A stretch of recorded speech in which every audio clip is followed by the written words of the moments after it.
స్వర్గీయ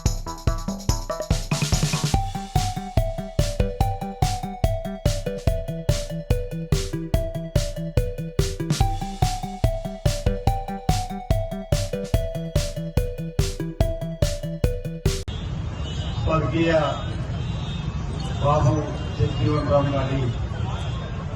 119వ జయంతి ఉత్సవాలను ఈరోజు ఘనంగా రాజన్న సిరిసిల్ల జిల్లా కేంద్రంలో అధికారికంగా జరుపుకోవడం జరుగుతూ ఉంది. రాజన్న సిరిసిల్ల జిల్లా కలెక్టర్ గారి కార్యాలయం తరఫున అధికారికంగా డాక్టర్ బిఆర్ అంబేద్కర్ గారి సన్నిధిలో వారికి ఘనంగా పూలమాలను సమర్పిస్తూ రాజన్న సిరిసిల్ల జిల్లా కేంద్రానికి సంబంధించినటువంటి అధికార బృందంతో పాటు ప్రజాప్రతినిధులు, జిల్లా గ్రంథాలయ సంస్థ చైర్మన్ గారు, మున్సిపల్ చైర్మన్ గారు, మార్కెట్ కమిటీ చైర్మన్ గారు, దళిత సంఘాలకు సంబంధించినటువంటి పెద్దలు, అన్ని రాజకీయ పార్టీలకు సంబంధించినటువంటి నేతలు, ఆ జిల్లాకు సంబంధించిన పార్టీ అధ్యక్షులు కూడా పాల్గొన్న సందర్భంలో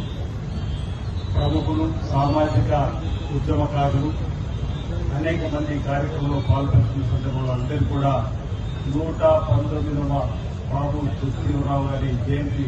ఉత్సవాల సందర్భంగా శుభాకాంక్షలు తెలియజేస్తూ వారి యొక్క ఆలోచన విధానాన్ని ఆశయ సాధన ఒకసారి మనం గుర్తు చేసుకుంటే భారతదేశ స్వాతంత్ర ఉద్యమంలో ప్రముఖ పాత్ర పోషించినటువంటి వారుగా కుల వివక్షకు వ్యతిరేకంగా, అంటరానితనానికి వ్యతిరేకంగా సామాజిక ఉద్యమంలో, సాంఘిక ఉద్యమంలో పాలు పంచుకొని కార్మికుల పక్షపాతిగా పేరుగాల్సినటువంటి బాబు జగజీవనరావు గారు మన దేశ స్వాతంత్ర్యం వచ్చిన తదుపరి జవహర్లాల్ నెహ్రూ గారి ప్రారంభ నేతృత్వంలో కార్మిక శాఖ మార్చులుగా అనేక సేవలు అందించినటువంటి సందర్భాన్ని మనం గుర్తుంచుకుంటాం. ఆ మహనీయుల యొక్క జయంతి సందర్భంగా, వర్ధంతి సందర్భంగా వారి ప్రతిభలకు మనం పూలమాలను సమర్పించి పూలతో నివాళులు అర్పిస్తూ ఇప్పుడు ఈ తరం మీ ఆలోచన అనుగుణంగా ముందుకు పోవటం అనేటువంటి మిమ్మల్ని స్ఫూర్తిగా తీసుకొని మీ ముందుకు సాగుతుందని చెప్పేటువంటి కార్యక్రమం. ఎంతో మంది మహనీయుల యొక్క విగ్రహాలను మనం ఏర్పాటు చేసుకునే క్రమంలో బాగా గుర్తు, గతంలో మహాత్మా జ్యోతిరావు ఫులేకి సంబంధించినటువంటి విగ్రహావిష్కరణకు సంబంధించి లేనప్పుడు ఇదే విధంగా కార్యక్రమం ఏర్పాటు చేసుకుంటే సిరిసిల్ల జిల్లా కేంద్రంలో మహాత్మా జ్యోతిరావు ఫులే, సావిత్రిబాయి ఫులే విగ్రహం కావడం కానీ మరో జయంతి ఉత్సవాలు ఉంటే మన సిరిసిల్ల పట్టణం అందరం కలిసి ఏర్పాటు చేసుకునే ప్రభుత్వం. అదేవిధంగా ఇప్పుడు మిత్రులు దళిత సంఘాలకు సంబంధించిన నాయకులతో పాటు మిత్రులు బాలాజీ గారి వేములవాడలో కూడా మా మిత్రులు ఉండవచ్చు. వేములవాడలో కూడా బాబు జగజీవనరావు గారి విగ్రహం కావాలని చెప్పని కోరుతున్న సందర్భంలో తప్పనిసరిగా మహనీయుల విగ్రహాలు ఏర్పాటు చేసుకోవాల్సిన ఆవశ్యకత ఉంది, అవసరం ఉంది. వారి జయంతి వర్ధంతి ఉత్సవాల సందర్భంగా ఈ తరం ప్రజలు, ఈ తరం యువత వారికి నివాళులర్పించే క్రమంలో వారి స్ఫూర్తి తీసుకొని ముందుకు పోవడానికి కోసం మరి ఆ కార్యక్రమాలను ఏర్పాటు చేసుకోవాల్సి అవుతుంది. కాబట్టి తప్పనిసరిగా అధికారులు ఇక్కడే ఉన్నారు. స్థలాన్ని సేకరించినట్లయితే దానికి సంబంధించినటువంటి కార్యక్రమాన్ని మనం అమలు చేస్తున్నాం. లేదు మేమే చూస్తాం, మీరంటే ఇబ్బంది లేదు, మేము చూసి చెప్పినా ఆ కార్యక్రమంలో మనం ముందడుగు వేద్దాం. బాబు జగజీవనరావు గారి విగ్రహాన్ని ఏర్పాటు చేసుకొని ఆ మహనీయుల యొక్క ఆలోచన విధానికి ముందుగా అనుగుణంగా మనం ముందుకు పోవడం కోసం ప్రయత్నం చేద్దామని మాకు సందర్భంగా ప్రభుత్వ పక్షాన మీ అందరూ కూడా తెలియజేస్తూ ఈరోజు మున్సిపల్ సంబంధించినటువంటి పాలకవర్గం కూడా ఏదైనా స్థలం ఉంటే ఎక్కడైతే బాగుంటుందని సూచన వారు చేసిన అధికారికంగా మనం చూపెట్టిన ఆ కార్యక్రమంలో ముందుకు పోదామని దానికి సంబంధించినటువంటి నిధులు ఇవ్వడం ఇప్పటికే జ్యోతిరావులకు సంబంధించిన విగ్రహానికి సంబంధించి మనం చేసుకున్నాం. ఇక్కడ కూడా బాబు జగజీవనరావు గారి విగ్రహానికి సంబంధించి కూడా చేసుకున్నాం అన్నమాట. ఈ సందర్భంగా చేపట్టారు. బాబు జగజీవనరావు గారి కుమార్తె మీరా కుమార్ గారు ఈ దేశానికి ఈ పార్లమెంట్ లో స్పీకర్ ఉన్నప్పుడు ఆ మహనీయుల కుటుంబం నుంచి వచ్చినటువంటి ఆ మహనీయుడు కుమార్తెకు ఉన్నటువంటి మీరా కుమార్ గారు స్పీకర్ ఉన్నప్పుడే మనకు తెలంగాణ రాష్ట్ర స్థాయికి సంబంధించినటువంటి బిల్లు పాస్ కావడం.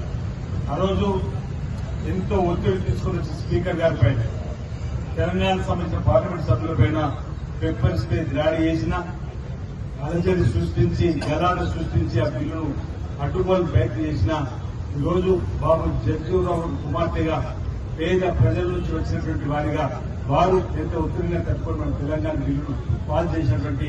మీరా కుమార్ గారికి ఈ సందర్భంగా మనం మనవి చేసుకుంటూ గుర్తు చేసుకుంటూ ఈరోజు త్యాగాల కుటుంబం నుంచి వచ్చినటువంటి అది వారి మీరా కుమార్ గారు మన తెలంగాణ రాష్ట్రం స్థాయి సోనియా గాంధీ నాయకత్వం ఇచ్చినటువంటి కూడా గుర్తు చేసుకుంటూ భవిష్యత్తులో కూడా ఇలాంటి మహనీయులు ఇంతకుముందు మిత్రులు చెప్తున్నారు. ఏప్రిల్ మాసంలో బాబు జగజీవనరావు గారి జయంతి వస్తుంది, మహాత్మా జ్యోతిరావు పులే గారి జయంతి వస్తుంది, అదేవిధంగా డాక్టర్ బిఆర్ అంబేద్కర్ గారి జయంతి కూడా వస్తుంది. అంటే మహనీయుల పుట్టినరోజులన్నీ కూడా ఏప్రిల్లో ఒకటి తర్వాత ఒకటి వస్తున్న క్రమంలో ఈ ప్రభుత్వం వచ్చిన తర్వాత ఈ మహనీయులను గుర్తించుకోవాలని వారి స్ఫూర్తిని తీసుకుని ముందుకు పోవాలని చెప్పండి. ప్రజాభవన్ మహాత్మా జ్యోతిరావు పులే విగ్రహాన్ని మహాత్మా జ్యోతిరావు పులేకి సంబంధించినటువంటి నామకరణం చేసుకుని ఈరోజు ప్రజా దర్బార్ను ప్రజల సంక్షేమం కోసం చేస్తున్న కార్యక్రమం చూసి ఈరోజు హైదరాబాద్ నడిబొడ్డులో కూడా మహాత్మా జ్యోతిరావు పులే సావిత్రిబాయి పులే విగ్రహాలు ఏర్పాటు చేయాలని చెప్పగానే ఖైరతాబాద్ లో సుమారు 20 కోట్ల స్థలంలో కూడా ఈ 11వ తేదీన సాయంత్రం ముఖ్యమంత్రి రేవంత్ రెడ్డి గారి నాయకత్వంలో వాటి విగ్రహాలను ఆవిష్కరణ చేసుకుంటా ఉన్నాం. అంటే మహనీయులను గౌరవించుకోవడం, ఆ మహనీయులకు అడుగుజాడలు నడవడం ఒక బాధ్యతగా సామాజిక సేవలు, సాంఘిక సేవలు, సాంఘిక దురాచారం రూపాపడినటువంటి వారి ఆలోచనకు అనుగుణంగా మనం నడుచుకోవాల్సిన అవసరం మాట సందర్భంగా నేను తెలియజేస్తూ ఈ 119వ బాబు జగజీవనరావు గారి మాజీ ఉప ప్రధాని స్వర్గీయ మాజీ ఉప ప్రధానికి సంబంధించినటువంటి జయంతి సందర్భంగా ప్రజలందరూ కూడా శుభాకాంక్షలు తెలియజేస్తూ ఆ మహనీయుల అడుగుజాడలు మనందరూ కూడా నడుద్దాం. మన ప్రాంతాన్ని కూడా అన్ని రంగాల్లో అభివృద్ధిలో తీసుకొని పోవడంలో మన ప్రాంతంలో ఎలాంటి కూడా తరతర భేదాలు లేకుండా ముందుకు పోయడంలో వారి స్ఫూర్తి తీసుకుని ముందుకు పోవాలని చెప్పిన మాట ఈ సందర్భంగా తెలియజేస్తూ ఈ కార్యక్రమాన్ని అధికారికంగా నిర్వహిస్తున్నటువంటి జిల్లా కలెక్టర్కి సంబంధించిన అధికార యంత్రాంగాన్ని, ఈ శాఖకు సంబంధించినటువంటి పెద్దలకు, అడిషనల్ కలెక్టర్ గారికి రావడం జరిగింది, స్పెషల్ ఆఫీసర్ రావడం, అందరికీ కూడా ప్రత్యేకంగా అభినందనలు చేసి ఈ కార్యక్రమంలో పాల్పంచుకున్నటువంటి సిరిసిల్ల పట్టణ ప్రముఖులకు, సంఘాలకు సంబంధించి ప్రజా సంఘాలకు సంబంధించిన పెద్దలకు నేను ప్రత్యేకంగా అభినందనలు అందజేస్తూ పార్టీ కూడా ఈ సందర్భంగా శుభాకాంక్షలు తెలియజేస్తున్నాను.